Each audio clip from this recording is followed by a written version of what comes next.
de la Corte Interamericana de Derechos Humanos. Por supuesto, daremos espacio para un diálogo, para preguntas y respuestas. Y bueno, vamos a iniciar. Y vamos a iniciar en esta etapa de este derecho procesal constitucional supranacional en un momento que creo que es fundamental, es como una especie de cumpleaños, si se permite, que es 1945. Antes de 1945 hubo un intento con la Liga de las Naciones, después de la Primera Guerra Mundial, que fue un fracaso. Vino la Segunda Guerra Mundial y acabando la Segunda Guerra Mundial en la ciudad de San Francisco, se reúnen 51 países para firmar, para suscribir la Carta Fundacional de Naciones Unidas, de la Organización de Naciones Unidas. Hoy sabemos que la ONU tiene más de 192 países, varios países observadores, que no son suficientes porque hay muchos más países en el mundo, ¿no? Nada más para poner una cuestión anecdótica, la FIFA es más antigua y tiene más miembros que la ONU, ¿no? De tal suerte que todavía es una aspiración que todos los países estén dentro de esta Organización de Naciones Unidas. Hay países que no lo están. Bueno, se reúnen en aquel momento 51 países para suscribir la Carta de la ONU. ¿Y por qué creo que este es un momento fundacional? Porque en ese momento el derecho internacional que había sido construido en un derecho entre estados propiamente, ponen en ese momento en el centro de gravedad del derecho internacional a la persona, a la dignidad humana, al ser humano. Y así, desde el preámbulo de la Carta de Naciones Unidas, se establece que se reafirma la fe en los derechos del hombre, en la dignidad y en el valor de la persona humana, en la igualdad de los derechos de hombres y mujeres y de naciones ricas, grandes y pequeñas. Pero lo más importante es que ya en sus preceptos, el artículo 56 nos dice algo fundamental. Nos dice que el respeto universal de los derechos humanos y las libertades fundamentales deben de tener esos derechos y libertades que ya están en el ámbito nacional, deben de tener, y aquí viene la palabra mágica, que es la esencia, tal vez, del derecho procesal constitucional y de luego su internacionalización, deben de tener efectividad. De nada nos sirve que los tratados internacionales, que las constituciones, que las leyes tengan derechos y libertades si no logramos que esos derechos y libertades tengan efectividad. Y eso es lo que trata el derecho procesal constitucional, del estudio sistemático de las garantías constitucionales, pero ahora también de las garantías convencionales, aquellas que se han internacionalizado. El amparo, el habeas corpus, el habeas data, son instrumentos que están en las constituciones nacionales, pero se ha internacionalizado a través de una institucionalización de determinados instrumentos, pero también de órganos de protección. Entonces, 1945 es una fecha verdaderamente emblemática, porque ahí es donde se empieza a construir lo que hoy es ese gran edificio llamado Derecho Internacional de los Derechos Humanos. Insisto, antes era un derecho internacional entre estados, pero a partir de 1945 se va construyendo este derecho internacional de los derechos humanos. Y se va construyendo en una doble pista.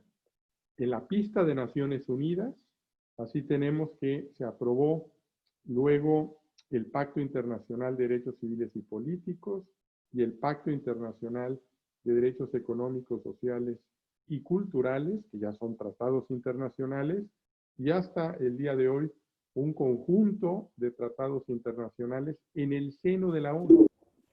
Pero además de la ONU, y aquí aterrizamos, también se fueron creando los sistemas regionales de protección de derechos humanos. El europeo, a partir de la Convención Europea en 1950, entra en vigor en 1953. El africano, que entra posteriormente, pero el que nos interesa es el Sistema Interamericano de Derechos Humanos. Además de Naciones Unidas, se va creando esta institucionalidad a través del Sistema Interamericano de Derechos Humanos, y esto ocurre en 1948, cuando, así como en San Francisco se reunieron 51 países, en Bogotá se reúnen 21 países que son los que fundan la Organización de Estados Americanos. Actualmente son 35 países los de la OEA, la Organización de Estados Americanos. En 1948 son 21 los que suscriben la Carta Fundacional de la OEA, pero algo muy importante, junto con la Carta Fundacional de la OEA, se aprueba la Declaración de los Derechos y Deberes del Hombre. Esto es algo importantísimo, porque se adelanta casi 8 meses a la Declaración Universal de los Derechos Humanos del 10 de diciembre de 1948. Es decir, en mayo, o sea, casi 8 meses antes, en mayo de 1948, en Bogotá, se aprueba esta Declaración Americana de los Derechos y Deberes del Hombre, que es el primer instrumento, podríamos decirlo, moderno, de catálogo de derechos en el ámbito internacional. Por supuesto que antes hubo varios instrumentos, entre ellos la Declaración de los Derechos del Hombre y del Ciudadano, del 26 de agosto de 1789, que es muy importante porque ahí se establece en el artículo 16 algo que está hoy latente. Estamos hablando de 1789, el artículo 16 de esta Declaración de los Derechos del Hombre y del Ciudadano, que dice el artículo 16, una sociedad en la que la garantía de los derechos no esté asegurada, ni la separación de poderes determinada, no tiene constitución. Fíjense, ¿no? Hoy puede haber una constitución, ¿no? Desde el punto de vista, ¿no? Que formal existe, pero nos está diciendo realmente esta Declaración de los Derechos y Deberes del Hombre que si no hay garantías y no hay una separación de poderes real, no existe una constitución. Puede haber un Estado, pero evidentemente para que sea un Estado constitucional y democrático de derechos, se requiere separación de poderes, ¿no? En casi todas las constituciones o en todas nuestras constituciones se establece una cláusula constitucional donde no se puede concentrar el poder en una sola institución, persona o poder, sino que se divide para su ejercicio el poder en ejecutivo, legislativo, judicial. En algunas otras constituciones hay otros poderes, pero se divide el poder para su ejercicio y además se establecen garantías para proteger los derechos. De tal suerte que por eso es tan importante la Declaración Americana de los Derechos y Deberes del Hombre, porque ahí nace el Sistema Interamericano de Derechos Humanos. Es un momento, así como en Naciones Unidas en 1945, en 1948 con esta Declaración Americana de los Derechos y Deberes del Hombre. Esta Declaración Americana tiene 38 artículos, tiene derechos civiles y políticos, pero también tiene derechos económicos, sociales y culturales.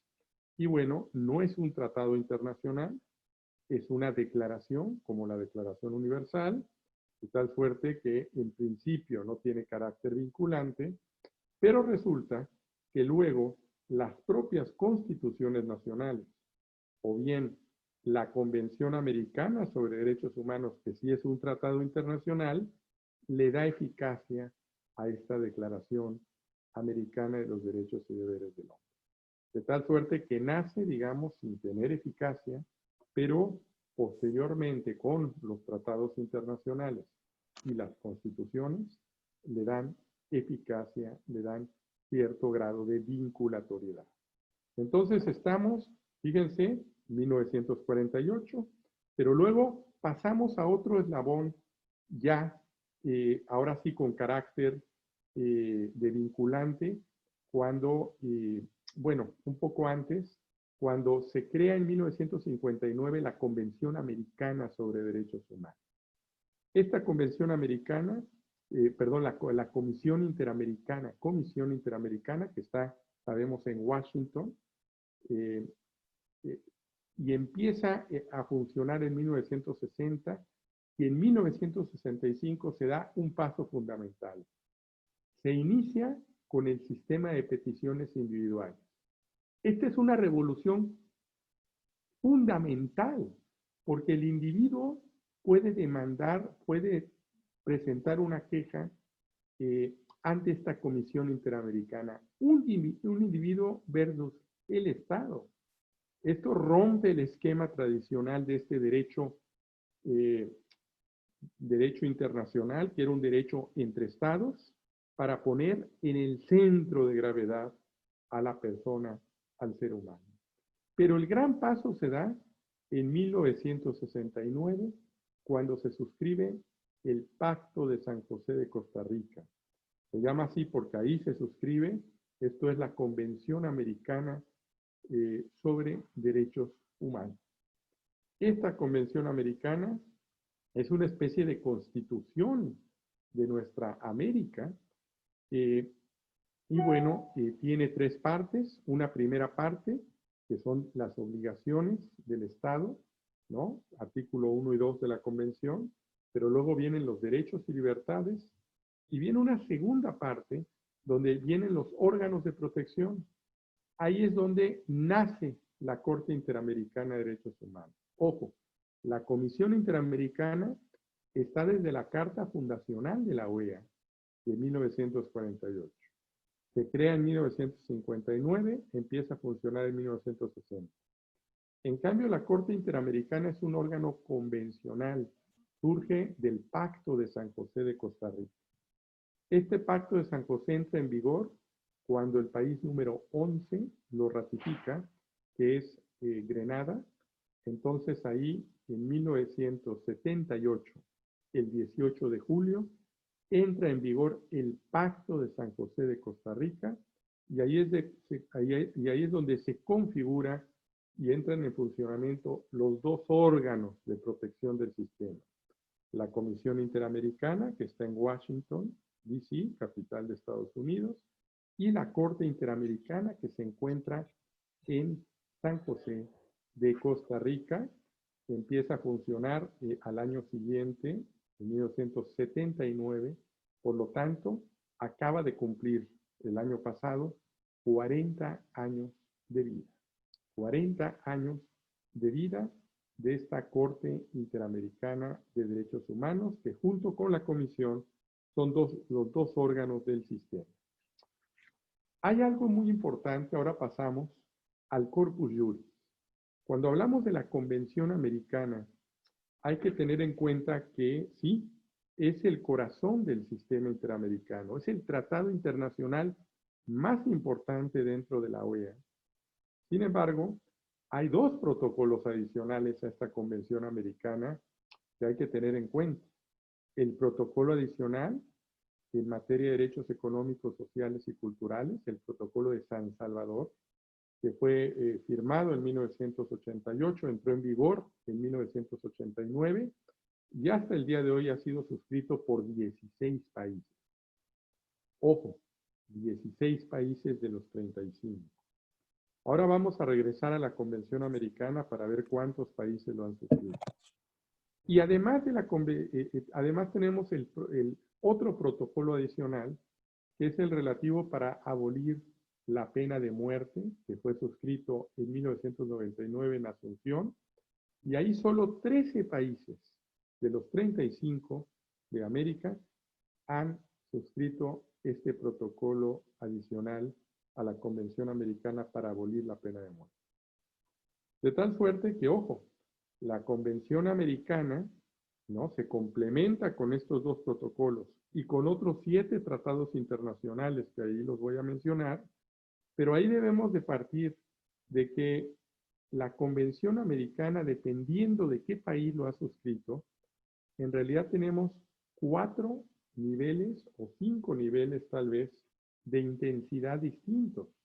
Esto es, cuando hablamos del sistema interamericano, debemos de advertir que se trata de diversas intensidades dependiendo de qué países lo han suscrito y qué países han reconocido la jurisdicción contenciosa de la Corte Interamericana. Entonces, vamos a ver cuáles son estas intensidades. En primer lugar, tenemos la intensidad más baja, que son aquellos países que no han suscrito la Convención Americana, el Pacto de San José, que es, insisto, el corazón del sistema interamericano. Son 10 países: Estados Unidos, Canadá y la mayoría de los países caribeños anglófonos, las islas del Caribe, ¿no?, y Belice, no han suscrito la Convención Americana. Cuba tampoco. De tal suerte que tenemos 10 países. En segundo lugar, tenemos aquellos países que han suscrito la Convención Americana, pero que no han reconocido la jurisdicción de la Corte. Es decir, no necesariamente cuando se suscribe la Convención Americana se reconoce automáticamente la jurisdicción de la Corte. Debe ser un acto diferenciado, que puede ser al mismo tiempo. En otras ocasiones hay años de distancia, ¿no?, entre la firma de la Convención, la ratificación de la Convención Americana y el reconocimiento de la jurisdicción contenciosa de la Corte. Aquí hay 3 países que han suscrito la Convención, pero que no han reconocido la jurisdicción de la Corte: Grenada, Jamaica y Dominica. Ahí pasamos luego al tercer nivel de intensidad. Son aquellos países que han suscrito la Convención Americana, que han reconocido la jurisdicción, pero que luego han denunciado la Convención Americana. Y ahí tenemos a 2 países que son Trinidad y Tobago en 1998 y Venezuela en el año 2012. Ambas entraron en vigor al año siguiente. Sin embargo, a pesar de que se ha denunciado la Convención, la Corte sigue teniendo competencia porque la Convención Americana establece que una vez que un país suscribe la Convención y reconoce la jurisdicción de la Corte, a pesar de la denuncia, tendrá competencia si las violaciones a los derechos humanos se cometieron durante la vigencia de la Convención Americana. Por eso, ustedes verán que en noviembre, que vamos a tener el último periodo de sesiones, la Corte Interamericana, todo el mes de noviembre estará sesionando la Corte Interamericana de manera virtual. Tenemos en la agenda 1 o 2 casos de Venezuela. Es decir, muy probablemente se emitirán sentencias que involucren o se analizará la posible responsabilidad internacional del Estado venezolano, porque los hechos son relativos al tiempo en el que estaba vigente la Convención Americana sobre Derechos Humanos. Y ahí pasamos al nivel de intensidad pleno, más alto, que son aquellos 20 países que han suscrito la Convención Americana y han reconocido la jurisdicción de la Corte. De tal suerte que estos 20 países son esencialmente países latinoamericanos, donde la Corte Interamericana tiene plena competencia. Podríamos decir, entonces, que la Corte en realidad es una Corte latinoamericana de derechos humanos, con aspiración a convertirse en una Corte interamericana de derechos humanos. Entonces, es muy importante entender esto, porque no todo, dependiendo del país, es la intensidad del sistema interamericano. Obviamente Argentina, México, Colombia, Uruguay, etcétera, están en ese nivel máximo de intensidad porque han suscrito la convención y han reconocido la jurisdicción contenciosa de la Corte. Algo que siempre me ha llamado la atención, hace 70 años, en 1948, cuando se suscribió la Carta de la OEA y se aprobó la Declaración Americana de los Derechos y Deberes del Hombre por 21 países, bueno, 20 de esos países son los que actualmente tienen competencia plena a la Corte.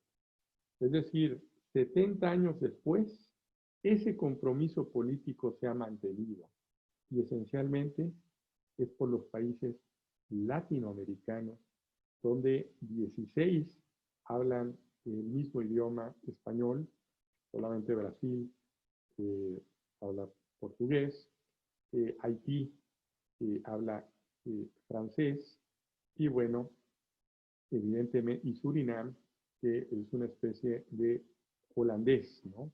Pero evidentemente la gran mayoría de países, los 16, tenemos una historia constitucional compartida desde que se logró la independencia, ¿no?, de España. Hemos tenido, bueno, historias evidentemente con sus propias identidades, pero con mucho influjo en común. Influjo, evidentemente, del derecho hispano, del derecho francés y del derecho estadounidense, de la Constitución de los Estados Unidos de Norteamérica. Obviamente, hoy podemos advertir que sí, hay un mosaico, ¿no?, de constitucionalismos, pero que tenemos una raíz común y ciertos desarrollos paralelos. Las garantías constitucionales, ¿no?, el amparo que nace en un estado de México, en el estado de Yucatán, luego pasa a nivel federal, luego pasa a algunos países centroamericanos, luego pasa a Sudamérica, ¿no? Y bueno, ahí es donde también Argentina lo incorpora, por cierto, de manera pretoriana, ¿no? Y luego, bueno, ustedes conocen muy bien este desarrollo. Pero tenemos el amparo, pero tenemos el habeas corpus y tenemos ahora también el habeas data, que ya existe en muchas constituciones o en varias constituciones latinoamericanas como esta triada de garantías constitucionales. Pero resulta que cuando se aprueba la Declaración Americana de los Derechos del Hombre en 1948 y la Declaración Universal, se internacionaliza el juicio de amparo. Y esto está registrado porque fue propuesta de la delegación mexicana que trató de, bueno, lo logró, escindir el debido proceso de la protección judicial. Esto que está en la Declaración Americana, en la Declaración Universal, luego también pasa a la Convención Americana sobre Derechos Humanos. El artículo 8 habla del debido proceso y el artículo 25 habla de la protección judicial. Toda persona tiene derecho a un recurso sencillo y rápido que lo ampare por violaciones a los derechos fundamentales previstos en las constituciones nacionales, en las leyes nacionales y en esta convención, ¿no? Un recurso sencillo y rápido que lo ampare, incluso con esta terminología, ¿no? Precisamente porque lo que quieren es que se internacionalice esta garantía constitucional por excelencia para proteger derechos, pero dándole ahora esa competencia a los órganos de protección del sistema interamericano, a la Comisión y a la Corte Interamericana de Derechos Humanos. Entonces, decía que hay 4 intensidades. Además de la Convención Americana, están estos 2 protocolos adicionales, pero luego hay 7 tratados internacionales que no podemos olvidar y que forman parte de este corpus juris interamericano.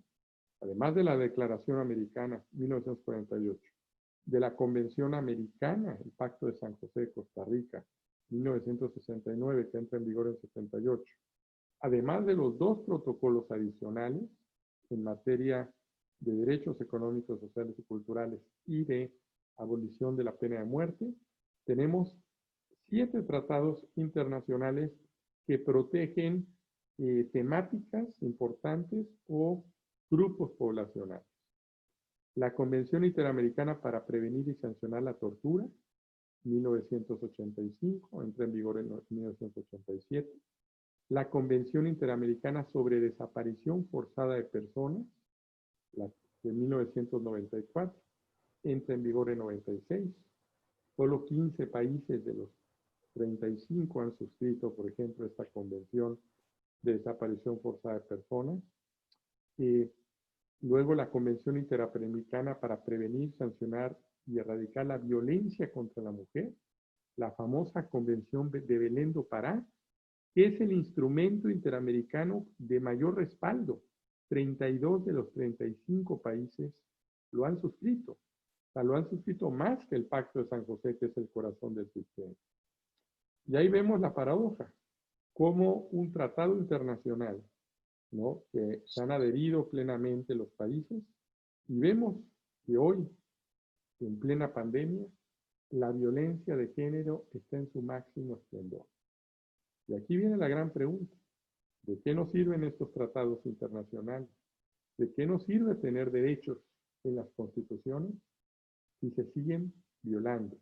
Y de ahí la importancia de tener estas garantías constitucionales a nivel nacional, pero también a nivel internacional, cuando cuando estos derechos no son protegidos en el ámbito nacional. Se establece un sistema subsidiario, complementario, ¿no?, a la normativa nacional. Y por ello es tan importante conocer muy bien cómo funciona el sistema interamericano. Entonces, además de esta Convención de Belén do Pará, está la Convención Interamericana para eliminar todas las formas de discriminación contra las personas con discapacidad. Guatemala, 1999, 19 países lo han suscrito. La Convención Interamericana contra el Racismo, la discriminación racial y formas conexas de intolerancia, que fue suscrita en la antigua Guatemala en 2013 y está en vigor desde el 2017. Ahí solamente hay 5 países que lo han suscrito: Antigua y Barbados, Costa Rica, Ecuador, México y Uruguay. Por ejemplo, Argentina no lo ha hecho. Perú lo ha suscrito, pero no lo ha ratificado. Luego está la Convención Interamericana contra todas las formas de discriminación e intolerancia, que ya lo ha suscrito Uruguay y México. Y este es el tratado interamericano que acaba de entrar en vigor. Entró en vigor en febrero del 2020. El 20 de febrero del 2020 entró en vigor. Y el último tratado internacional es algo muy importante, porque no hay ningún tratado en Naciones Unidas, ¿no?, sobre esta temática, que es la Convención Interamericana sobre la protección de los derechos humanos de las personas mayores, ¿no?, que tanto han sido afectadas por esta pandemia en que nos encontramos. Fue suscrita en Washington en 2015, entró en vigor en 2017, y bueno, ahí Argentina, junto con Chile, Uruguay, Costa Rica, Ecuador, El Salvador y bueno, Colombia está en aras de ratificarla, ya la han suscrito y la han ratificado. Entonces, estos son, digamos, el corpus juris interamericano, no solamente la Convención Americana, sino estos 7 tratados internacionales, los 2 protocolos adicionales que complementan este corpus juris interamericano. Obviamente, hay otros instrumentos que no son tratados, pero sí son instrumentos que manejan buenas prácticas y que eventualmente los órganos del sistema los utilizan para interpretar estos tratados internacionales. La Declaración Americana, por ejemplo, de los Derechos y Deberes del Hombre, bueno, desde 1948, pero el artículo 29 de la Convención Americana dice que ninguna interpretación a la Convención puede menoscabar lo establecido en esta Declaración Americana de los Derechos y Deberes del Hombre. Pero está la Declaración Americana, la Declaración de Principios sobre Libertad de Expresión del año 2000, la Carta Democrática Interamericana, que acaba de cumplir ya 20 años, ¿no? Fue suscrita el 11 de septiembre del 2001 en Lima, justo el día que derribaron las Torres Gemelas, se estaba suscribiendo esta Carta Democrática Interamericana. Los principios y buenas prácticas sobre la protección de las personas privadas de la libertad, 2008. La Carta Social de las Américas, 2012. La Declaración Americana sobre los Derechos de los Pueblos Indígenas, 2016. No es un tratado internacional, es una declaración, pero que estuvo negociándose por casi 20 años y fue aprobada por los países del continente. Los principios sobre políticas públicas de memoria en las Américas, 2019, y los principios interamericanos sobre los derechos de todas las personas migrantes, refugiadas, apátridas y las víctimas de trata de personas, 2019. Este es un soft law, pero eventualmente la Comisión y la Corte Interamericana pueden utilizarlo para interpretar la Convención Americana y los tratados internacionales. De tal suerte que este soft law se puede luego convertir en criterio interpretativo también por los órganos del sistema, la Comisión y la Corte Interamericana. Entonces, este es el corpus juris. Ahora pasamos a la Corte Interamericana. ¿Cuáles son sus competencias? La Corte Interamericana, su sede está en San José de Costa Rica, se integra por 7 juezas y jueces que son electos por 6 años, con posibilidad de ser reelectos por una sola ocasión. Actualmente hay una mujer. Estos son uno de los grandes desafíos que tiene el sistema interamericano, que en los órganos de protección deben de llegar un mayor número de mujeres, ¿no? Cuando yo llegué a la Corte Interamericana en 2013, éramos 7 caballeros. En 2016 se incorporó Elizabeth Odio Benito, que es la actual presidenta de la Corte. Y bueno, entonces duramos 12 años, 6 años con posibilidad de reelección. ¿Cómo es la votación? Los candidatos son propuestos por los estados que han suscrito la Convención Americana. Hay que recordar que son 25, pero 2 han denunciado, entonces son 23. Y bueno, próximamente va a haber elecciones el próximo año, porque terminan su mandato 4 de los 7 jueces, terminan su mandato, y además terminan su mandato 3 de los 7 comisionados, comisionadas de la Comisión Interamericana.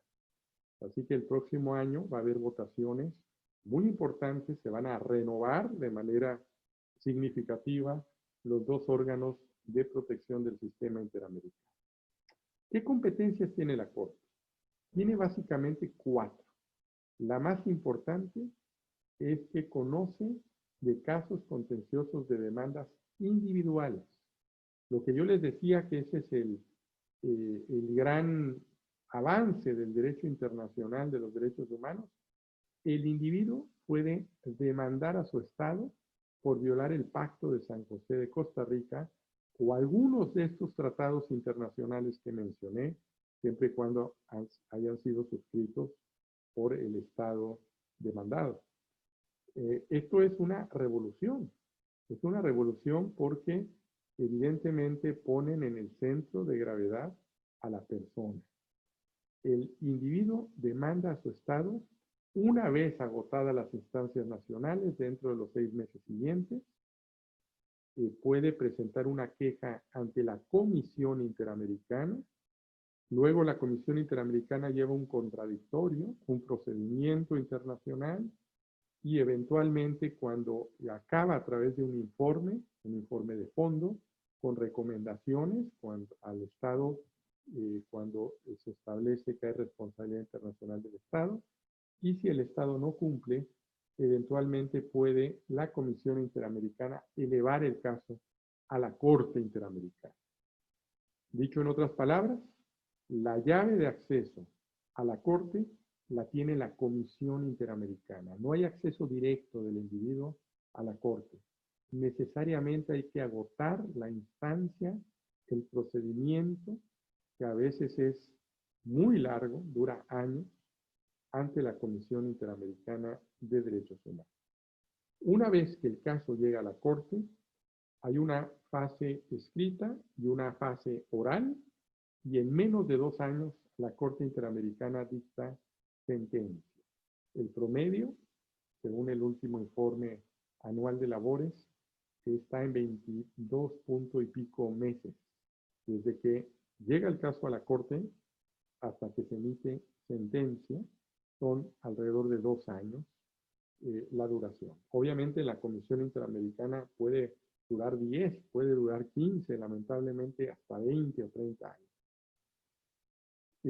Bueno, entonces, esta es la primera y gran competencia que tiene la Corte. ¿Y por qué? Y bueno, ¿cuántos casos ha resuelto la Corte? Alrededor de 400, un poco menos de 400 casos en 40 años de vida. Muy pocos casos, pero de una enorme trascendencia.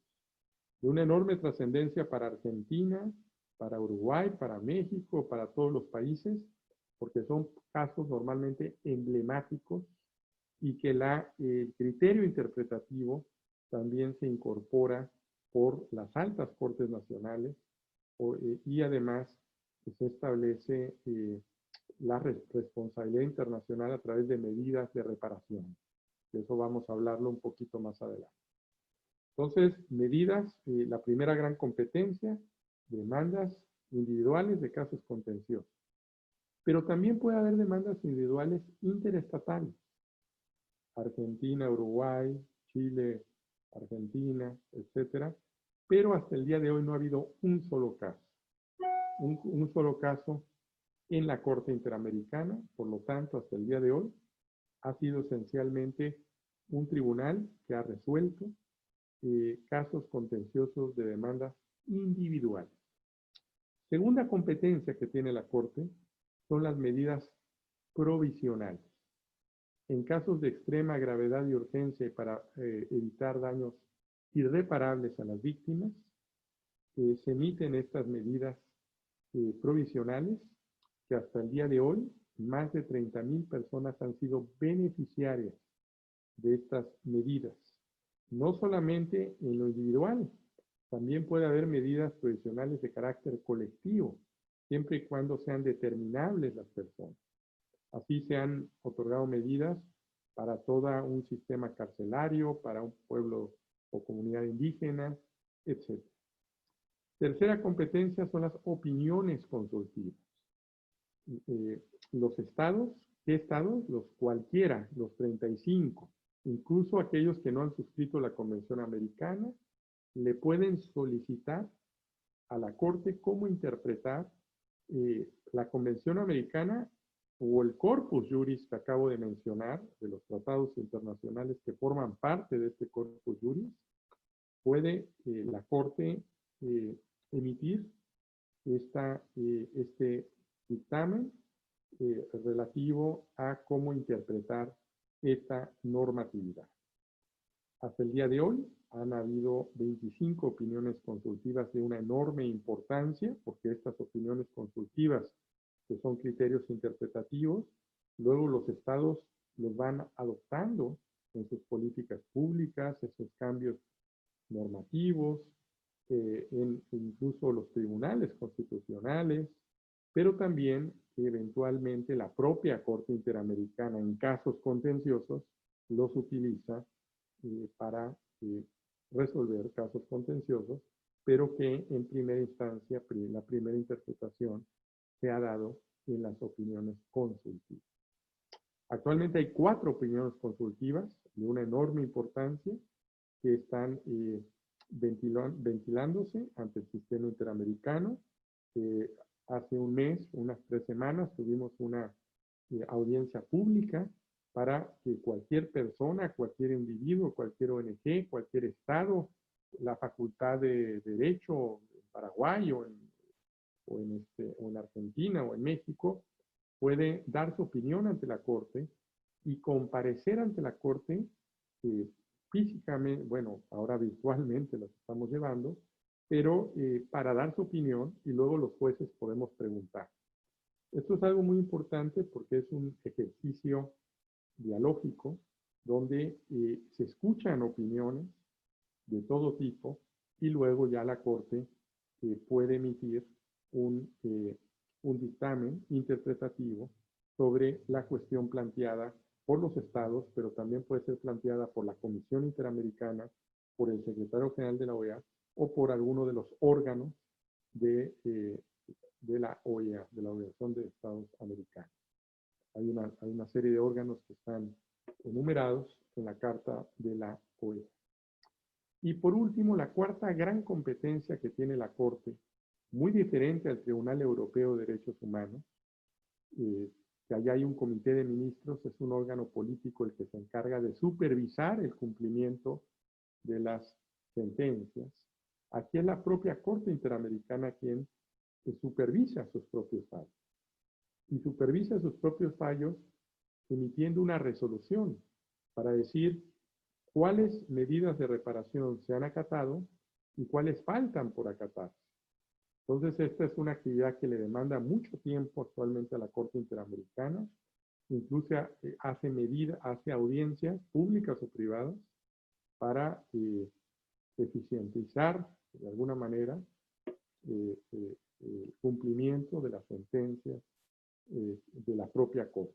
Entonces, a través de estas medidas de supervisión de cumplimiento, la Corte va emitiendo resoluciones para establecer qué reparaciones que se ordenan en las sentencias se han cumplido y cuáles faltan por cumplirse. Cuando un Estado no cumple, se puede informar a la Asamblea General de la OEA sobre ese incumplimiento total de algún fallo, como de hecho lo ha realizado a través de los últimos informes anuales de labores. Estas son las grandes competencias que tiene la Corte. Ahora vamos a ver, de manera, por supuesto, somera, nada más las vamos a indicar.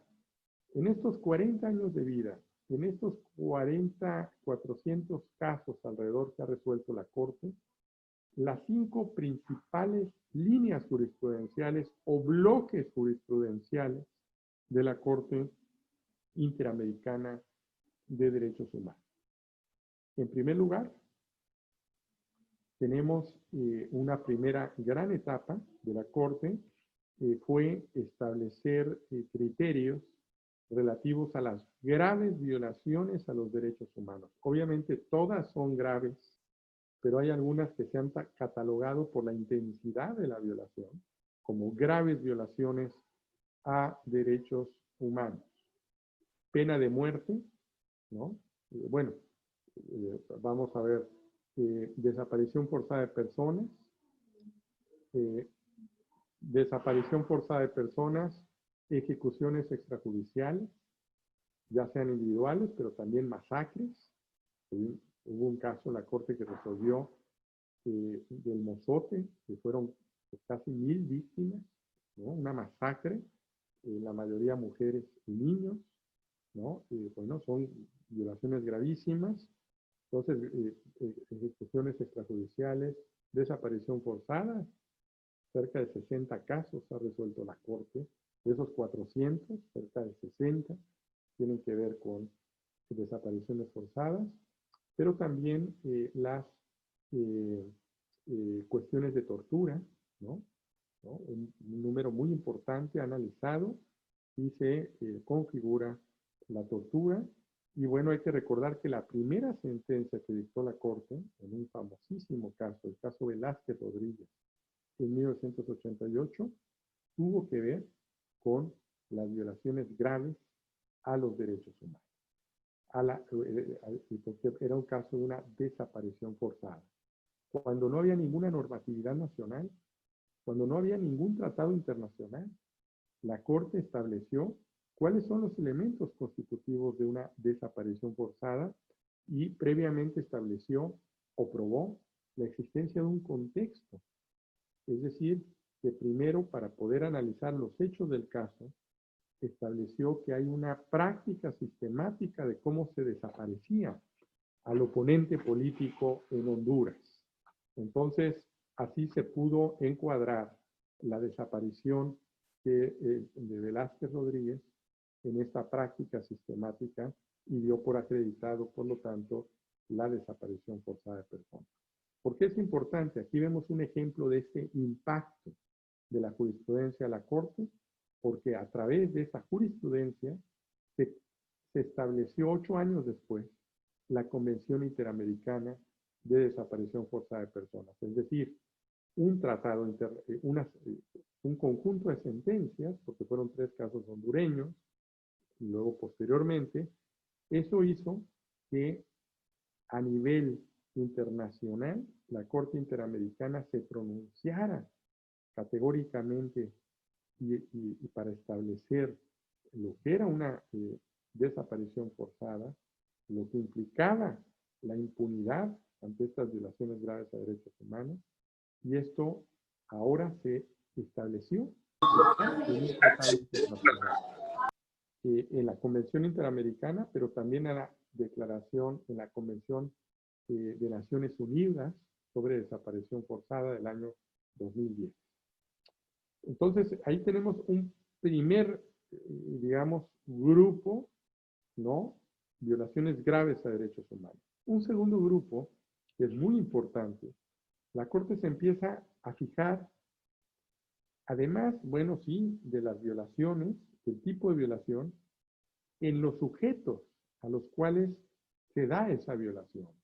Y ahí fue enfática la Corte en señalar que toda persona que se encuentra en una situación de vulnerabilidad es titular de una protección especial en razón de los deberes especiales cuyo cumplimiento por parte del Estado es necesario para satisfacer las obligaciones generales de respeto y garantía estipulados en el artículo 1 de la Convención Americana. Es decir, se establece un reforzamiento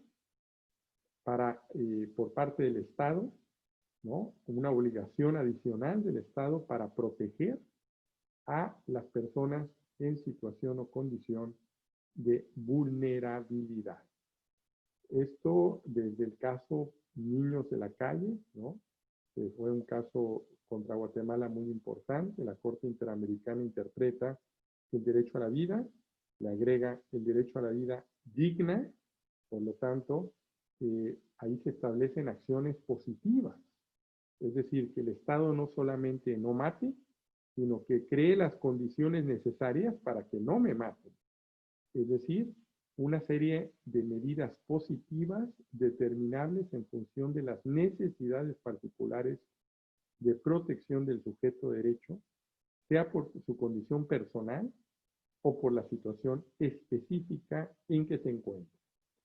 Y de tal suerte que es riquísima, tal vez es una de las grandes contribuciones de la Corte Interamericana, la jurisprudencia para proteger a personas o grupos en situación o condición de vulnerabilidad, para niñas, niños y adolescentes, para mujeres víctimas de violencia de género, para personas mayores,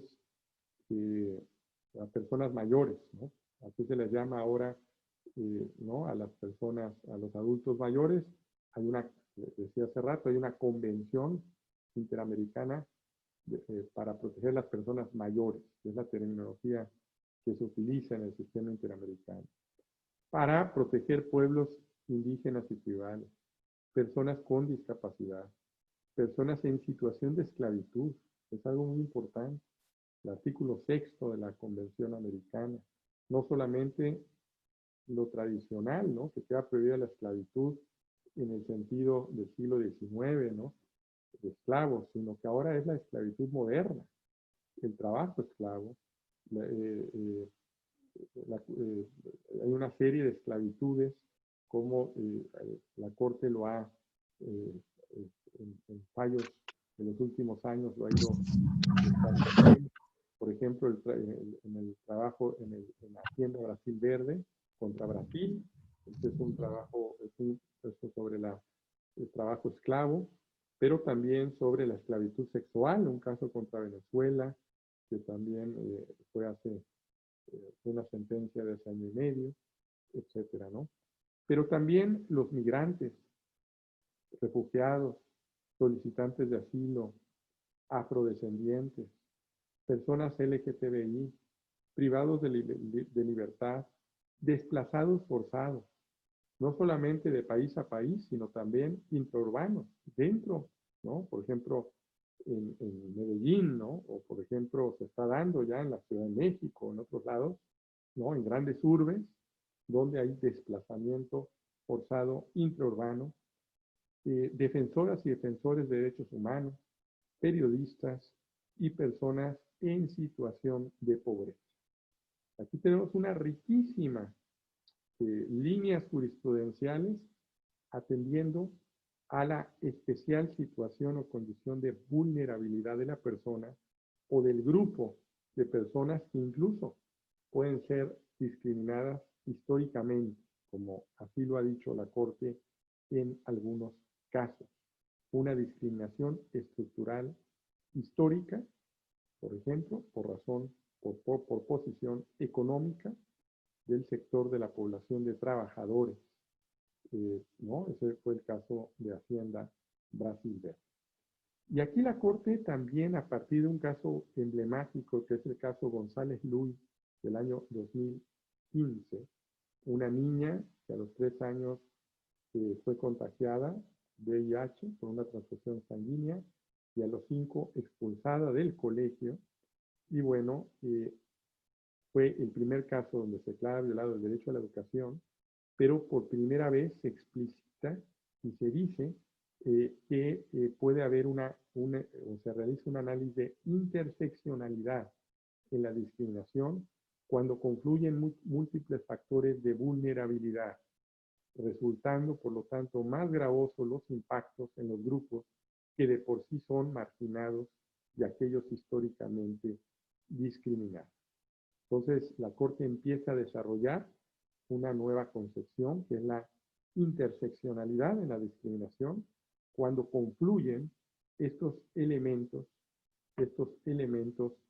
de vulnerabilidad, de situación o condición de vulnerabilidad. Una tercera gran línea jurisprudencial tiene que ver con temas del Estado de Derecho y la democracia, consubstanciales a la democracia, como es el acceso a la información pública, como es la independencia judicial, ¿no? Decía hace rato, ¿no? En 1789, la Declaración Francesa, el artículo 16, no hay constitución si no hay división de poder. La independencia judicial es consubstancial a un Estado democrático. Y aquí tiene una riquísima jurisprudencia la Corte en independencia judicial desde el punto de vista subjetivo del juez, de la jueza, o desde el punto de vista institucional, también que se puede violentar la independencia judicial institucional. En cuestiones también de derechos políticos, participación ciudadana en asuntos públicos. Y también aquí podríamos, en general, advertir el debido proceso como un derecho convencional reconocido en el artículo 8. De hecho, si nosotros vemos, la mayoría de las sentencias que ha dictado la Corte Interamericana ha declarado la violación al artículo 8 de la Convención Americana. Y esto es natural, porque previamente tienen que agotarse las instancias nacionales. Tiene que haber procedimientos y procesos. Y en algunas ocasiones, hasta la máxima instancia jurisdiccional, las Cortes Supremas o los tribunales constitucionales. Esto es algo que es consubstancial al sistema, porque es un sistema subsidiario, ¿no? Es decir, no hay acceso directo, hay que agotar las instancias nacionales. Una cuarta línea jurisprudencial tiene que ver con la reparación integral. Si nosotros vemos la Convención Americana, el artículo 63, establece 4 o 5 líneas, nada más, pero la Corte jurisprudencialmente ha creado un abanico de medidas de reparación a la luz del concepto de reparación integral. De tal suerte que la Corte ha entendido que la necesidad de que no solamente debe haber una compensación económica, una reparación pecuniaria, sino también de restitución del derecho, cuando esto es posible. Obviamente, desaparición forzada, ejecuciones extrajudiciales, cuando se pierde la vida, es irreparable. No se puede restituir el derecho, cuando esto es posible. Pero también la rehabilitación, ¿no? Para resarcir daños a la integridad física o psicológica de las víctimas y de los familiares de las víctimas directas. Una madre de una persona desaparecida o de un feminicidio, evidentemente sufren muchísimo, ¿no? Una madre, un padre, un familiar, y también son víctimas declaradas por la Corte Interamericana, de tal suerte que se ordena la rehabilitación. Pero también medidas de satisfacción, que puede ser un acto público de reconocimiento de responsabilidad internacional. Esto es algo muy importante. Muchas veces la víctima lo único que quiere no es dinero, sino lo que quiere es que el Estado reconozca que se violó un derecho, ¿no? Y de tal suerte, por eso, estas reparaciones simbólicas tienen un alto contenido para la reparación de las víctimas. Que el Estado públicamente reconozca la reparación el reconocimiento de responsabilidad internacional. Pero evidentemente hay otro tipo de garantías que trascienden el caso, que son muy importantes, que son las garantías de no repetición, que permiten cambios legislativos, prácticas o situaciones estructurales, ¿no? Que dan origen a la violación de los derechos humanos. Aquí, por ejemplo, se pueden incluir la capacitación a los funcionarios judiciales o miembros de las Fuerzas Armadas. Muchas veces estas medidas de no reparación se hacen con vocación, aquí lo dice la Corte Interamericana, con vocación transformadora. ¿Transformadora a qué?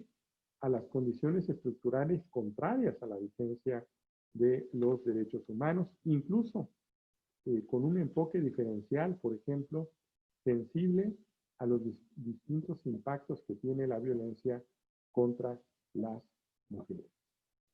Una quinta línea jurisprudencial, y con esto ya estamos acabando, tiene que ver con la protección de los derechos económicos, sociales, culturales y ambientales, lo que se conoce ahora como DESCA, ¿no? La abreviatura DESCA. Y bueno, aquí la Corte tradicionalmente los venía protegiendo de manera indirecta, es decir, montándolos en los derechos civiles y políticos, y actualmente, a partir de una sentencia del caso Lagos del Campo del 2017, la Corte viene protegiendo de manera directa, o sea, declara la violación del derecho a la salud, del derecho al trabajo, del derecho a la seguridad social, del derecho a la identidad cultural de los pueblos indígenas, del derecho al agua, del derecho a la alimentación, del derecho, etcétera. Va poco a poco, ya van más de 10 casos, ¿no? Donde la Corte Interamericana declara la violación a estos derechos económicos, sociales, culturales y ambientales. Evidentemente, en estos momentos donde se está visibilizando a través de la pandemia y se está manifestando la pobreza extrema y la vulnerabilidad de ciertos grupos sociales, se hace urgente, se hace palpable la necesidad de ir dinamizando, digamos, esta protección, evidentemente a la luz de las realidades de cada estado, pero sin olvidar que estos derechos, los derechos económicos, sociales, culturales y ambientales, son tan derechos como los derechos civiles y políticos. Y bueno, hay estas 5 grandes bloques jurisprudenciales, tienen 2 elementos que creo en la actualidad giran o hacen que se detonen eh, estas líneas jurisprudenciales en el ámbito nacional. Uno tiene que ver con el diálogo. El diálogo, evidentemente, multinivel, pero especialmente el diálogo con los jueces, con las juezas nacionales, con las altas jurisdicciones nacionales. Hoy vemos que a través del control de convencionalidad, que es el otro elemento que quería mencionar, los estados van incorporando estos estándares internacionales, pero a la vez estos estándares internacionales se van creando desde la sede nacional. ¿Por qué? Porque son los primeros invocados para ejercer este control de convencionalidad las autoridades nacionales. Son los jueces nacionales los primeros jueces interamericanos y son los que están creando, en definitiva, los primeros estándares que luego, eventualmente, la Corte Interamericana está utilizando incluso en sus sentencias. Decía el otro día, y lo reitero ahora, que hoy más que nunca la Corte Interamericana está citando en sus sentencias la jurisprudencia de los tribunales nacionales. Y esto es algo muy importante porque así se entiende que estamos en un sistema interamericano integrado, donde todas y todos somos partícipes. No solamente es la Corte Interamericana, sino también son las autoridades y especialmente los jueces nacionales que definen los derechos, los involucrados en el sistema interamericano. He tratado de dar una panorámica desde el origen, desde 1945-48, el desarrollo, cuáles son las principales competencias de la Corte Interamericana, sus 5 grandes líneas jurisprudenciales y cómo a través de este diálogo y el control de convencionalidad hace que en la actualidad todas y todos seamos partícipes de un diálogo compartido, de un diálogo interamericano en la protección de los derechos humanos. Quisiera terminar solamente recordando lo que recientemente, hace poco, con motivo de la pandemia, Michelle Bachelet, la alta comisionada de Derechos Humanos de Naciones Unidas, dijo, y que creo que es algo muy importante, la batalla contra esta pandemia no se puede ganar si los gobiernos se niegan a reconocer las desigualdades flagrantes que el virus está sacando a flote.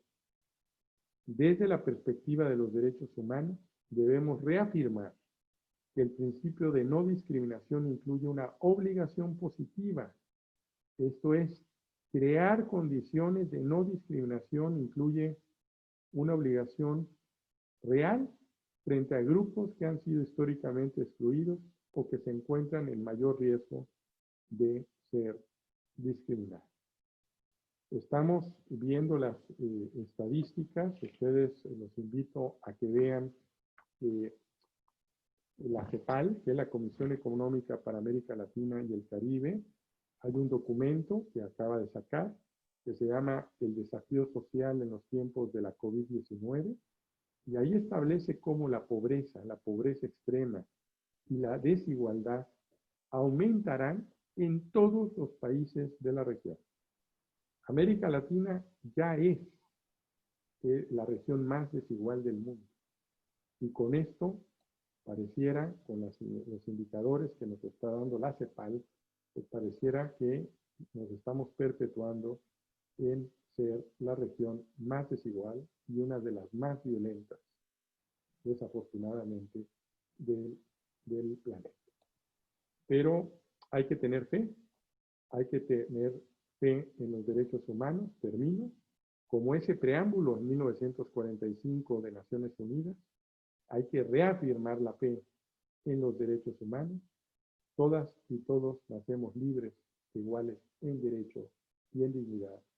Y se ha logrado muchísimo Ha habido 70 años de historia avanzando, con retrocesos, como los que hoy estamos. Hay grandes retrocesos en el planeta, ¿no? Grandes retrocesos en materia de derechos humanos, pero esta historia es de avances y retrocesos. Pasamos una segunda guerra mundial y evidentemente hemos creado ya una institucionalidad, unas garantías constitucionales, ¿no? Amparo, habeas corpus, habeas data, pero que ahora se han internacionalizado, creando una institucionalidad más allá de las fronteras para hacer valer esto que es la clave de todo, tal vez de manera simplista, la clave del derecho procesal constitucional, que es la efectividad real de los derechos y libertades. Muchísimas gracias por su atención y quedamos, por supuesto, abiertos al diálogo, a las preguntas. Muchas gracias, Eduardo. Muchas gracias. Le vamos a dejar a Antero, que recibe por el chat las preguntas, como para que te puedan hacer algunos interrogantes si es que hay. Gracias, profesor. Justamente yo estaba a punto de invitarle a los compañeros. Hay sí algunos mensajes de satisfacción y salutación. Hasta el momento no tengo recogido ninguna pregunta. Ahí, un momento, aparece una. Dice lo siguiente, profesor Eduardo, un placer enorme escucharlo. Tengo una consulta, dice Noemí Barreto. He sabido que no siempre los países cumplen la sentencia de la Corte. En ese sentido, ¿qué otra medida o prácticas considera usted que se podrían implementar para hacer frente a la problemática del incumplimiento? Es la pregunta. Bueno, en primer lugar, eso es un mito, que los estados no cumplen. Si nosotros vemos realmente, pues vemos que la gran mayoría de los estados cumplen. Obviamente cumplen un 80% de las sentencias, pero queda un 20% que son difíciles de cumplir. ¿Por qué? Porque lo que ordena la Corte a veces son cambios normativos. A veces ha ordenado incluso que se reformen constituciones o que se establezcan políticas públicas o que existe una discriminación estructural, ¿no? Evidentemente, ahí con las medidas de no repetición, no es fácil, no es fácil. Y por eso a mí me gusta mucho hablar más de cumplimiento, de impacto. Muchas veces sigue abierto un caso, pero ha impactado tanto, ¿no? Que ha habido cambios normativos, ha habido cambios estructurales, ha habido cambios de prácticas, que eso es al final lo que verdaderamente también cuenta, ¿no? Es decir, es importante el cumplimiento de la sentencia, pero tal vez es más importante el impacto, más allá de la sentencia, incluso para otros países, a través de crear estándares robustos en materia de derechos humanos. La Corte no tiene un ejército como la ONU de cascos azules y que va a llegar a un estado. La propia Corte pues es muy humilde, tiene 7 jueces que no son de dedicación exclusiva, por eso estoy aquí dando clases, que nos reunimos 6 veces al año, ahora de manera virtual, que hay 20 y tantos abogados que trabajan en la Corte Interamericana, pero que sus sentencias han tenido un enorme impacto más allá del cumplimiento. Es cierto, es uno de los grandes retos que tiene el sistema interamericano. Hay que lograr que las sentencias se cumplan cabalmente. Y yo creo que también parte de ello es la educación en materia de derechos humanos. Esto es algo donde la sociedad civil, los estados, los órganos del sistema, las universidades, ¿no? Ustedes, profesores, tienen mucho que ver. Estos cursos de formación son fundamentales. La educación en materia de derechos humanos se ha avanzado muchísimo, pero yo creo que eso es parte de, ¿no? Esto es que todos estemos conscientes que a través de una educación en materia de derechos humanos también se requiere una educación estatal para que cumplan con lo ordenado en las sentencias. Recordemos que el artículo 68.1 de la Convención Americana establece que los estados se comprometen a acatar en todo caso en que sean parte. Es decir, ahí hay cosa juzgada internacional y deben de cumplirlo. ¿Cómo lo cumplen? A través de los mecanismos nacionales, así lo dice la Convención Americana. ¿No? Hay países que tienen dentro de sus códigos procesales constitucionales, como en el Perú, que tienen ahí mecanismos, ¿no?, de cumplimiento de las sentencias internacionales. Hay otros países que lo han incorporado a través de normas, de leyes específicas, ¿no? Pero lo importante, cada país es soberano de cómo cumple con la sentencia, pero yo creo que parte de esta solución sigue estando lamentablemente en la educación en materia de derechos humanos. En que la población sepa que son ciudadanos, entendiéndolo no como un derecho a votar y ser votados, sino ciudadanos en que se saben que tienen derechos y que pueden ejercerlos. Y evidentemente que las autoridades tengan esa sensibilidad para comprender que acatando realmente se refuerza la institucionalidad nacional y por lo tanto se refuerza el Estado constitucional y democrático de derecho. Otra pregunta, profesor. Esta es una pregunta de Mauricio. Usted ya lo desarrolló, pero él evidentemente quisiera alguna afirmación. Si en todos los casos se deben agotar las instancias a nivel nacional para acudir a la Corte Interamericana y si en todos los casos es necesario acudir previamente a la comisión para luego acudir a la Corte. Empiezo con lo último. No hay acceso directo a la Corte Interamericana, o sea, necesariamente hay que ir a la Comisión Interamericana, incluso cuando se trata de una medida provisional. Solamente habrá acceso directo cuando el caso de una medida provisional, cuando el caso ya está ante la Corte.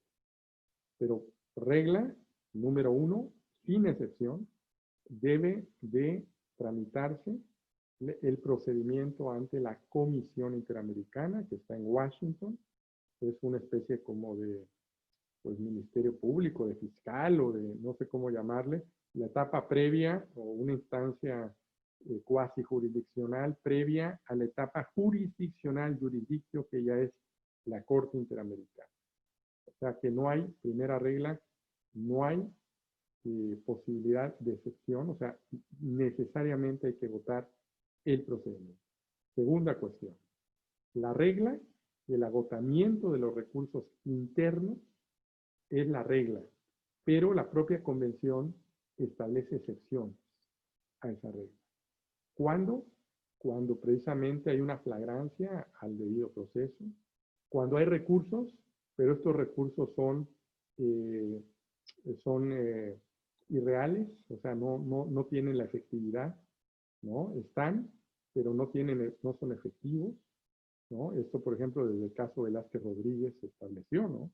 Había recursos, pero estos recursos no son efectivos para reparar o para lograr la prevención o la reparación del daño, de tal suerte que hay una serie de elementos que la propia convención establece de excepción en la regla del agotamiento de los recursos internos. La regla es esa. Ahora, la jurisprudencia de la Corte ha entendido que el momento donde deben de estar agotados los recursos no es con la petición, sino es cuando se da el informe de admisibilidad, que no se da al mismo tiempo. Puede ser una queja y no se hayan agotado ahí todos los recursos internos, pero lo importante es que cuando los comisionados resuelven sobre la admisibilidad, es decir, cuando ya se establece propiamente el contradictorio, ahí es donde ya deben de estar agotados los recursos internos. Pero ojo, hay que agotar el procedimiento ante la comisión para llegar a la Corte Interamericana. Cosa distinta es en Europa. En Europa, el Tribunal Europeo de Derechos Humanos, desde el protocolo 11, desaparece la Comisión Europea y por lo tanto hay acceso directo de más de 800 millones de habitantes europeos a la Corte. ¿Qué ha sucedido? Que la Corte, el Tribunal Europeo de Derechos Humanos resuelve cerca de 1000 sentencias, entre 800 y 1000 sentencias al año, ¿no? O sea, realmente, una vez agotadas las instancias nacionales, se puede llegar a la Corte. Y ahí se han creado filtros de inadmisibilidad por un solo juez, ¿no? Fíjense, ¿no? O sea, ya es tanta la saturación que tiene el Tribunal Europeo que se ha creado unos filtros muy rigurosos para, evidentemente, inadmitir mucho de lo que le llega. Aquí en el sistema interamericano, en realidad, el filtro viene siendo la Comisión Interamericana de Derechos Humanos. Sin embargo, creo que debería llegar muchísimos más casos a la Corte Interamericana y deberían de llegar con menos dilación. Es decir, no puede ser que tarden 15, 20, 30 años en llegar un caso a la Corte Interamericana. Justicia tardía es justicia denegada. Otra consulta, profesor. La compañera Maggie González pregunta, cuando concurren en la contienda dos derechos fundamentales vulnerados, ¿cuál es el criterio o práctica adoptada por la Corte? Bueno, en primer lugar, lo que hay que decir es que la Convención Americana, ningún derecho es ilimitado. Todos tienen límites, todos los derechos, incluso el derecho a la vida. Si nosotros vemos la Convención Americana, se permite la pena de muerte. En 1969, todos los países contemplaban la pena de muerte en sus constituciones. Es decir, no se hubiese suscrito la Convención Americana, ¿no? Por eso está el protocolo adicional para abolir la pena de muerte, para que luego los países lo suscriban y una vez suscrito ya no pueden regresar a la pena de muerte. Entonces todos, hasta el derecho a la vida, ¿no? Todos los derechos tienen límites.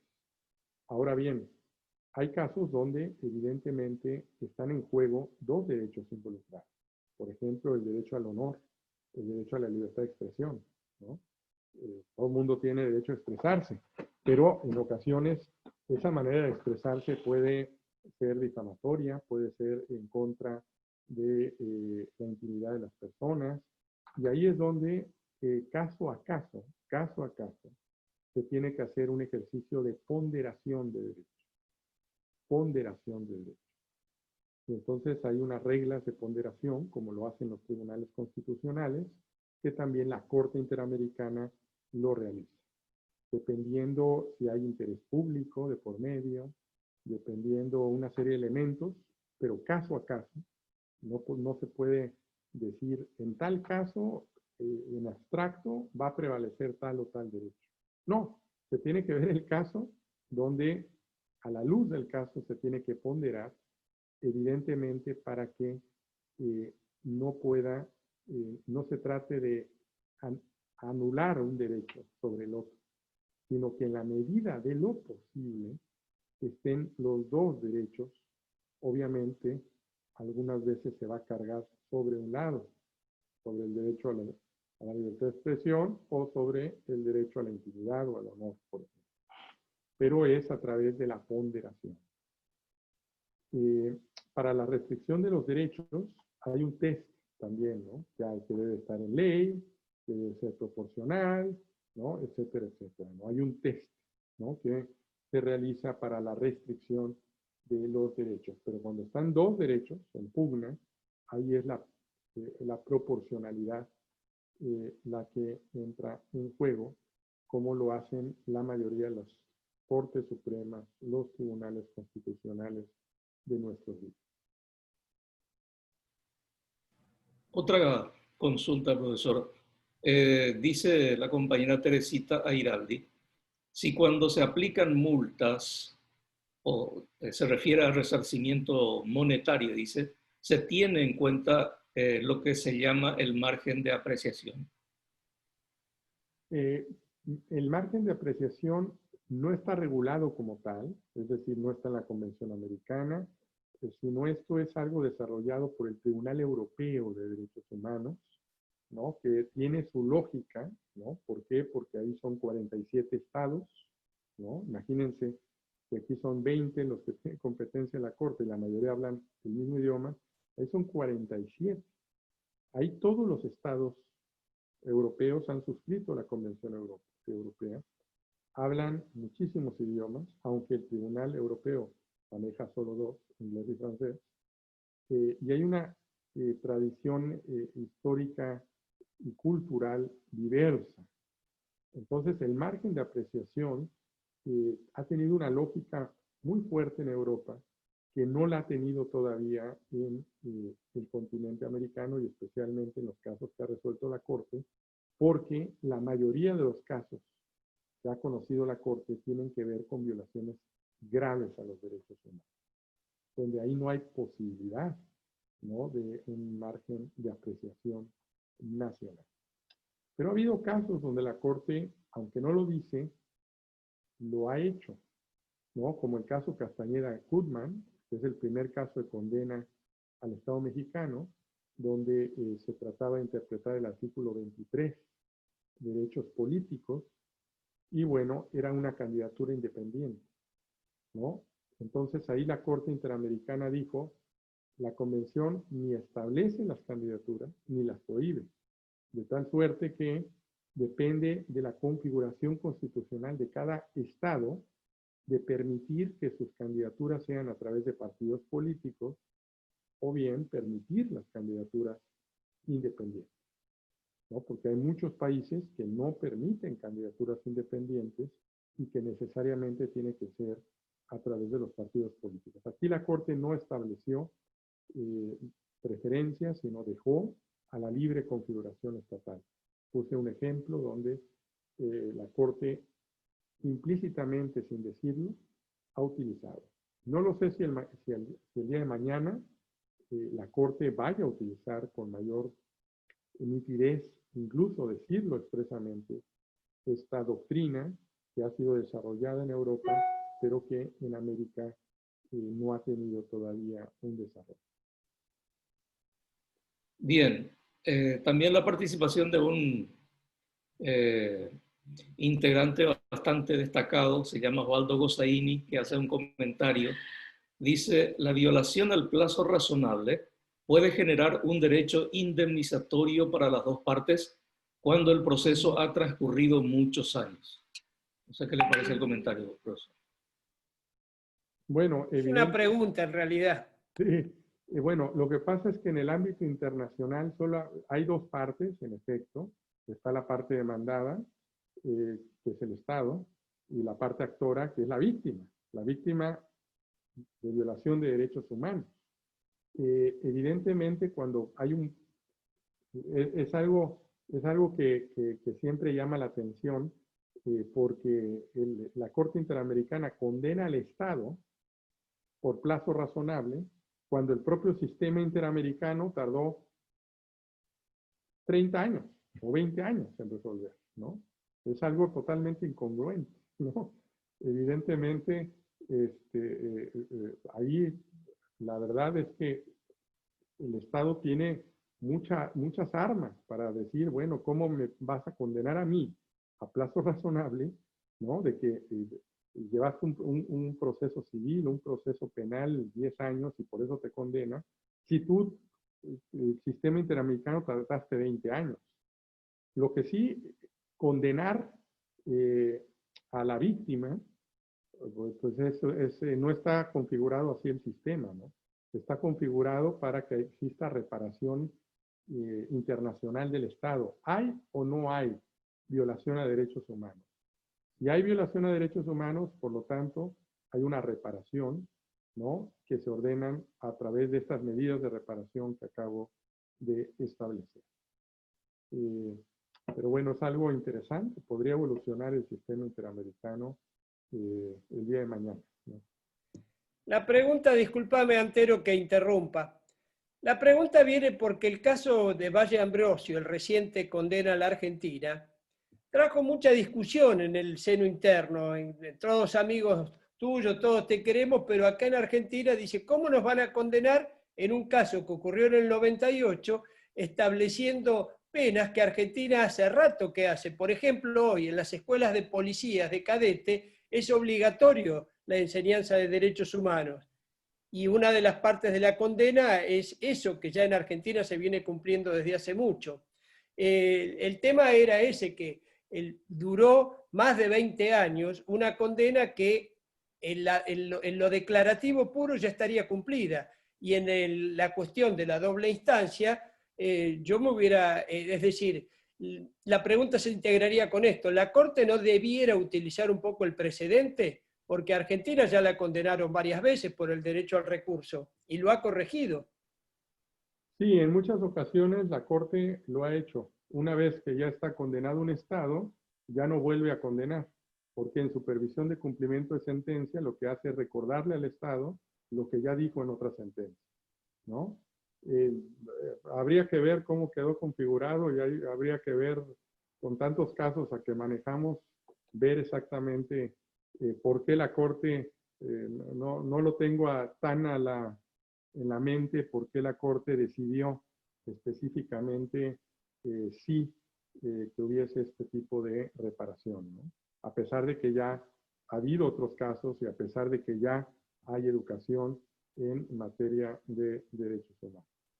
Habría que verlo. Si quieres, lo veo y con todo gusto. No, lo conversamos en otro momento. Era simplemente, te digo, un impacto académico. De hecho, la semana que viene hay una mesa redonda sobre el caso Valle Ambrosio con todas las cátedras de derechos humanos de internacional público.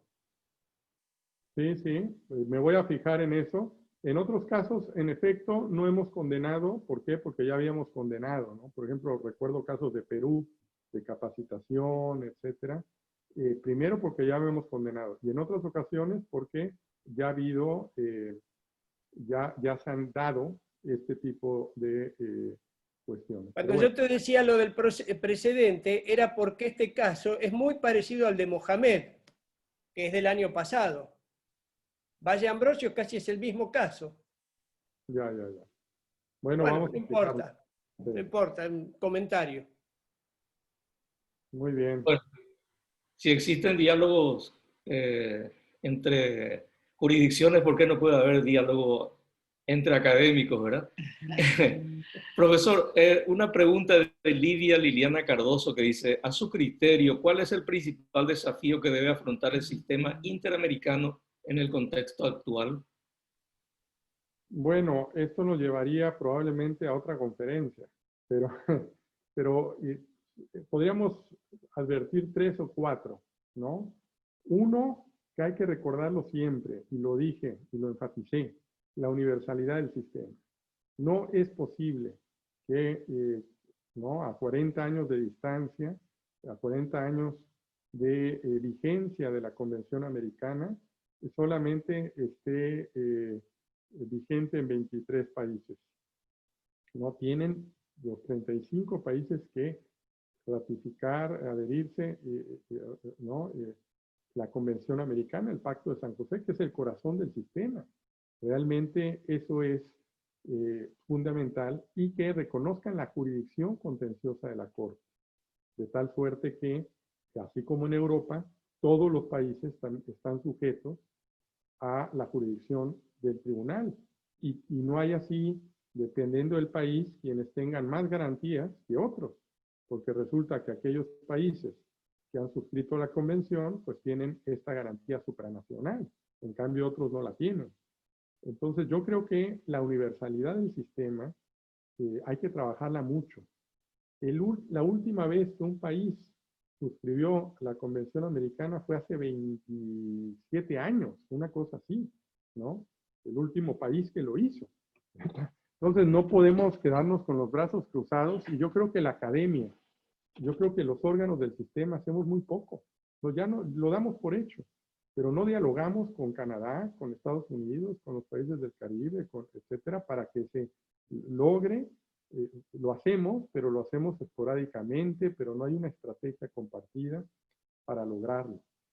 Y no solamente la convención, sino los otros protocolos, los protocolos adicionales: abolición de la pena de muerte, cuando en la gran mayoría de los países ya no existe la pena de muerte o no se practica, y solamente 13 países del continente han suscrito el protocolo. Esto es inaceptable, ¿no? El protocolo de San Salvador en materia de derechos económicos, sociales y culturales, ¿no? Menos de la mitad de los países del continente. Hay quienes han suscrito las nuevas convenciones de discriminación o incluso para protección de personas mayores, pero no el protocolo de San Salvador, ¿no? Lo cual se me hace también pues urgente y uno de los grandes retos. Obviamente, otro de los grandes retos, que los jueces seamos de dedicación exclusiva. No es posible que a estas alturas, no porque pues yo estoy en el mejor de los mundos, soy académico, soy juez, ¿no? Pero realmente yo creo que los justiciables se requieren jueces de dedicación exclusiva, como sucede en el Tribunal Europeo de Derechos Humanos. Pero para eso se requiere algo, que es la voluntad política de los estados. Los estados no han querido que la Corte Interamericana sea de dedicación exclusiva. Hace 40 años se estaba discutiendo y se perdió por un voto si se le iba a dar un presupuesto para que fuese de dedicación exclusiva a los jueces. Bueno, 40 años después seguimos discutiendo lo mismo. Es decir, no hay voluntad política para convertirla. Y por eso gran parte de la problemática que tiene la Corte tiene que ver con el financiamiento, donde parte del financiamiento son donativos de países europeos, lo cual es inconcebible, ¿no? Deberían de ser los propios estados donde provenga el total de los recursos ordinarios de la Corte Interamericana. Bueno, un recurso, un desafío que tenemos por delante, que estamos viviendo, es lo que estamos viviendo como Corte, algo inusual. Nunca la Corte había sesionado de manera virtual. Esto evidentemente, habíamos tenido en las audiencias presenciales, utilizado los medios informáticos, declaraciones de otros países, pero no que los 7 jueces estemos en diferentes países sesionando, deliberando los casos, resolviendo las sentencias. Si vieran qué complicado es deliberar, ¿no?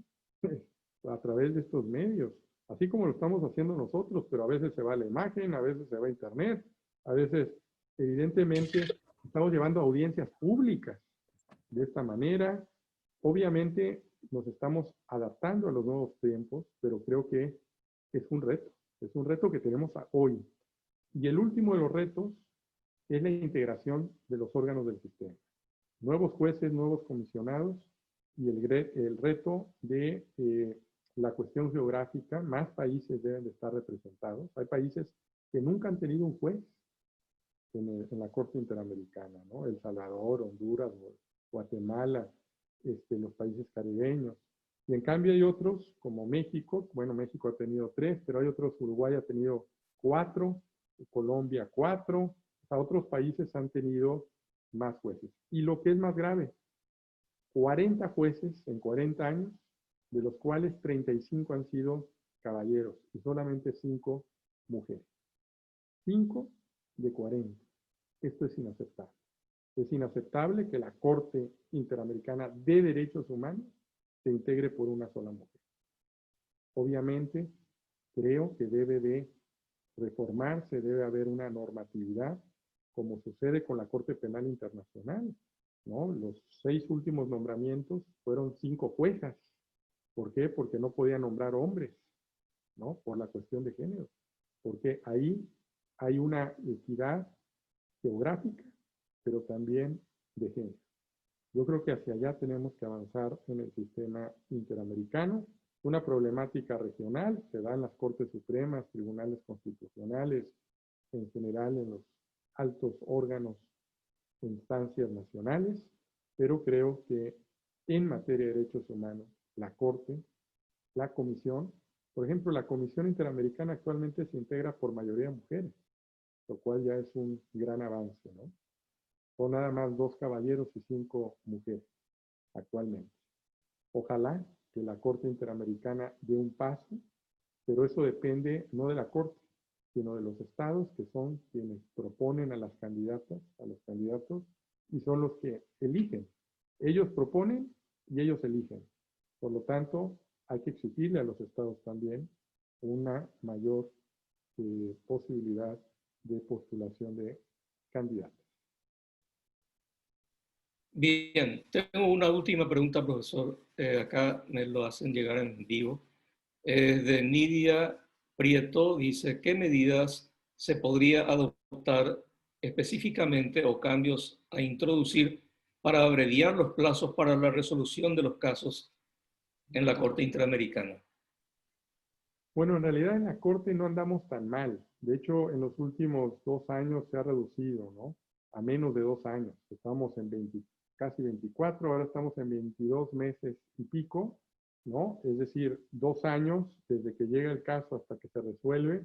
Yo creo que no es...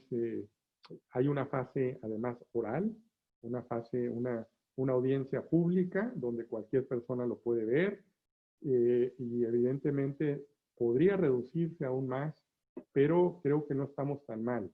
Donde yo creo que sí hay un rezago importante es en el procedimiento ante la Comisión Interamericana de Derechos Humanos.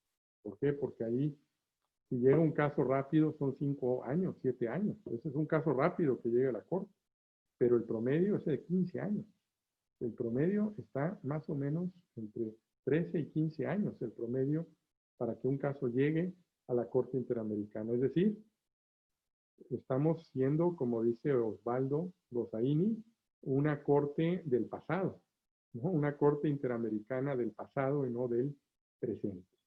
Por lo tanto, creo que sí, se han hecho grandes esfuerzos por parte de la Comisión Interamericana, pero volvemos a lo mismo, es la voluntad política, es convertir a la Comisión Interamericana en comisionados permanentes, donde evidentemente puedan resolver con mayor prontitud las quejas que cada vez son más numerosas que recibe la Comisión Interamericana de Derechos Humanos. Bien, profesor. Antero, sí. una pregunta así que surgió ahora. ¿Hay tendencia de equiparar al sistema europeo,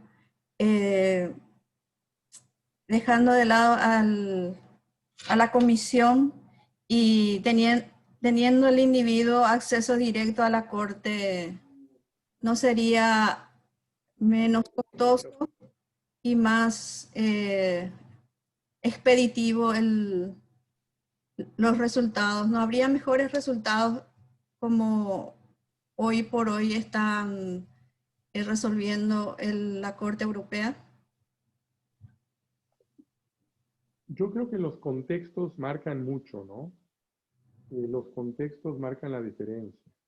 En estos momentos yo no lo veo viable. Yo creo que la Comisión Interamericana hace un gran papel. Hay que recordar que la Comisión no solamente realiza estas funciones cuasi jurisdiccionales de tramitar el sistema de peticiones de casos, sino que también es la primera línea que enfrenta a los estados por violación a derechos humanos, ¿no? La Corte Interamericana no puede salir con un comunicado para decir cosas porque estaría prejuzgando. En cambio, la Comisión Interamericana tiene también atribuciones políticas, por decirlo de alguna manera, que son en estos momentos de graves retrocesos en materia de derechos humanos importantísimos. Creo que la Comisión Interamericana hoy en día cumple un papel fundamental y yo por supuesto no veo viable que se pueda desaparecer. Otra cosa es agilizar el procedimiento para que lleguen los casos, las peticiones individuales, pero la Comisión Interamericana hace visitas in loco, la visita a los países. Hay que recordar la visita que hizo Argentina, ¿no? En la década de los 70, que fue un antes y un después en Argentina, ¿no? Cuando a través de una visita de la Comisión se disparó, se dio a conocer la verdad de lo que estaba sucediendo, ¿no? De las desapariciones de personas. Históricamente ha tenido un rol muy importante la Comisión y lo sigue teniendo. Lo sigue teniendo en estos momentos. Emite informes temáticos emite informes por país, ¿no? Porque así van viendo, identificando cuestiones estructurales, evidentemente realiza comunicados de prensa constantemente y están como al frente, ¿no? de las violaciones de derechos humanos, son los que en primera línea están tratando de contrarrestar esta violación de derechos humanos. Por eso es tan importante la designación del próximo año para que sean comisionadas y jueces independientes, ¿eh? Ojo, yo creo que esto, la independencia judicial, hasta este momento no hemos tenido problemas en el sistema interamericano, en términos generales, pero creo que no hay que perder nunca de vista esto y que la Comisión y la Corte deben de tener no solamente personas con capacidad y con compromiso en materia de derechos humanos, pero sobre todo independientes también. Entonces yo en estos momentos yo no lo tocaría, no tocaría a la Comisión, al contrario, reforzaría a la Comisión Interamericana y por supuesto reforzaría también para que lleguen más casos a la Corte. Reforzando a la Comisión, llegarían más casos a la Corte, se reducirían los plazos también, y creo que sería muy importante, y bueno, y al final, volvemos a lo mismo, se requiere una voluntad política para que dar a los dos órganos del sistema. Los comisionados trabajan muchísimo. Ellos reciben 4 o 5 medidas cautelares diarias. Ellos diario tienen que estar resolviendo 4 o 5 medidas cautelares. Ahí hay acceso directo. Ahí sí los individuos están presentando en las organizaciones, ¿no? Medidas cautelares. Y 4 o 5 al día se están resolviendo. No es cosa menor, ¿eh? Sobre todo porque no son de dedicación exclusiva. No son de dedicación exclusiva. En sus países tienen sus actividades, los comisionados, y le dedican gran parte de su tiempo diario a estar resolviendo medidas provisionales, cautelares. Los provisionales les dicen a la Corte, cautelares a la Comisión, pero además de todo lo que hacen, ¿no? Ahora no están viajando por la pandemia, pero hacen muchas visitas, ¿no? A los países, etcétera. Entonces, yo creo que el contexto hace la diferencia. En Europa hubo una voluntad política de reforzar al Tribunal Europeo de Derechos Humanos de manera muy importante y todos los estados reconocieron la competencia del Tribunal Europeo de Derechos Humanos. Pero aquí, cuando tenemos que solamente 20 de 35 países reconocen plenamente a la Corte, bueno, se quedaría, si desaparece la Comisión, estarían fuera totalmente de la órbita del sistema interamericano la mayoría de los países, ¿no? Bueno, 20 países no sería la mayoría, pero sí muchos países y muy importantes. Actualmente se puede activar el sistema de peticiones vía Declaración Americana de los Derechos y Deberes del Hombre, y por eso tiene competencia la Comisión de Canadá, de Estados Unidos, de algunos países caribeños, cosa que si la desaparecemos ya no tendría porque no hay competencia, la Corte no lo tiene. Entonces yo creo que en estos momentos la Comisión está haciendo un papel relevante, históricamente lo ha sido, y yo creo que hasta que no exista un cambio de este contexto, yo sí me inclino al contrario, fortalecer a la Comisión y, por supuesto, a la Corte Interamericana. Hay mucho que se tiene que mejorar, muchos diálogos, muchas cuestiones que Corte y Comisión se tiene que mencionar, mejorar junto con la sociedad civil y los propios estados, pero no desaparecer. Muy bien, profesor. Entonces, habiendo agotado estas 2 horas que nos parecieron realmente haber pasado sin darnos cuenta, antes de cederle la palabra a nuestro director, decirle En nombre de mis compañeros de este grupo de estudiantes, aquí hay dos grupos en realidad, un curso de especialización en Derecho Procesal Civil y un curso de actualización en Derecho Procesal Constitucional, y la verdad que lo hemos escuchado con tanta atención y estamos realmente bastante felices de que usted haya aceptado compartir con nosotros. De hecho, que esta experiencia de la mano del profesor Gossaini, que lo venimos transitando hace ya unos cuantos años, nos ha dado momentos en realidad inolvidables. Y creo que el de hoy es, en verdad, como lo ha dicho incluso el profesor Osvaldo, algo histórico para nosotros, el poder escucharlo, poder interactuar con usted. Realmente eso denota, aparte del enorme caudal intelectual, también una gran calidad humana que fluye en verdad en forma muy generosa. Muchas gracias y bueno, con el corazón abierto desde lo que nosotros llamamos también el corazón de América, que es el Paraguay, queda abierta para que seguramente en una próxima oportunidad usted pueda estar personalmente y físicamente por nuestro país. Muchas gracias y le cedo la palabra entonces al profesor Osvaldo para que como director pueda hacer el cierre de esta maravillosa jornada. Bueno, solo agradecerte, Eduardo, una vez más el compromiso, como lo hemos conversado, para que puedas estar en el curso que comienza en febrero, ya con el sistema interamericano directamente, y quizás lo conversaremos con tiempo, a ver si puedes dar justamente la clase inaugural, porque es un poco la punta de lanza que trata este tema del sistema que coincidimos, aquí no hay nadie que hable en contra, sino que tratamos todos de forjarle al sistema un crecimiento que realmente se merece, y todo lo que has planteado en la última parte es todo lo que venimos diciendo los académicos desde hace rato. Mayor protagonismo de la mujer, más perspectiva, mejor financiamiento y un poco también de más caudal de personal que pueda colaborar en esa tarea tan increíble que tiene el sistema interamericano. En lo personal, me siento una vez más en deuda con vos, Eduardo, como siempre, tu generosidad te caracteriza, pero para los que no lo conocen, que hubieran tenido la oportunidad, Eduardo es esencialmente un docente, es un profesor, un académico y un investigador de lujo. Su vida ha sido siempre estar al lado de los grandes maestros, y México nos ha dado en la Corte Interamericana a tres de los verdaderamente más grandes. Héctor Fix-Amudio, Sergio García Ramírez, que nos va a acompañar en el cierre de este curso, y hoy Eduardo Ferrer Magregor.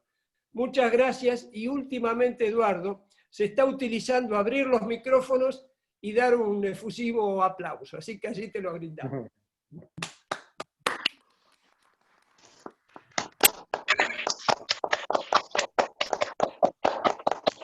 Muchas gracias. Muchas gracias a Osvaldo por su amistad, su generosidad, al profesor Antero y a todas y todos ustedes por conocerlos, y les dejo una inquietud. La Corte Interamericana tiene estancias, ¿no? Pasantías, pero también estancias profesionales. Ahí tenemos a profesores universitarios, tenemos a juezas y jueces, a fiscales, a ministerios públicos, donde se van un mes, 2 semanas, 3 semanas, el tiempo que quieran, y que los podríamos recibir también eventualmente en la sede de la Corte Interamericana, obviamente cuando ya pase esta situación que estamos viviendo de la pandemia, pero seguramente pasará, y nos daría mucho gusto también poderlos recibir, o que puedan llevar alumnos, que también muchas veces tenemos hay grupos de alumnos que los recibimos y pueden ver las audiencias en vivo, y pueden interactuar con las juezas y los jueces. Hasta siempre, les mando un gran abrazo a todas y todos, y no hay que perder la fe en los derechos humanos, y que vamos a salir adelante de esta pandemia. Gracias, Eduardo. Gracias, profesor. Gracias a todos. Pero tenemos que irnos todo el grupo, profesor. No podemos irnos por separado. Todos tenemos que estar ahí en una sesión de ustedes. Encantadísimos ahí de recibirlos. Y además, Costa Rica tiene playas muy bonitas, para que también Es le cierto. dediquen unos días por allá. Ahí estaremos.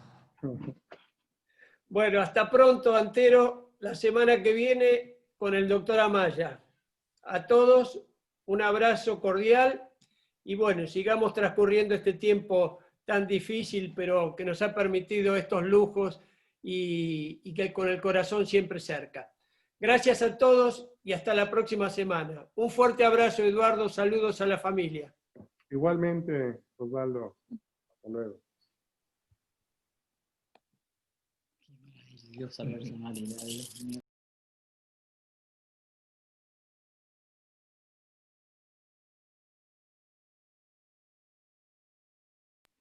Admirable, ¿verdad? De verdad que justamente a él y a él. Muchas gracias, doctor Blas, por el Zoom. Nos salvaste la tarde, ¿eh? Nada, las órdenes. Cualquier cosa estamos a las órdenes. Gracias. Para eso somos equipo, como se dice. Totalmente. Yo me voy cuando ustedes se vayan. Mira, Lidia, ¿qué tal, Lidia? Gusto verte después de tanto, ¿Qué psicóloga. tal? ¿Cómo estás? Tanto Súper bien, tiempo. ¿verdad? ¿Cómo estás? Siempre Bien, próximamente. bien, bien. Un gusto encontrarte en esta clase. Igualmente, un placer. Hasta pronto. Hasta luego, doctora.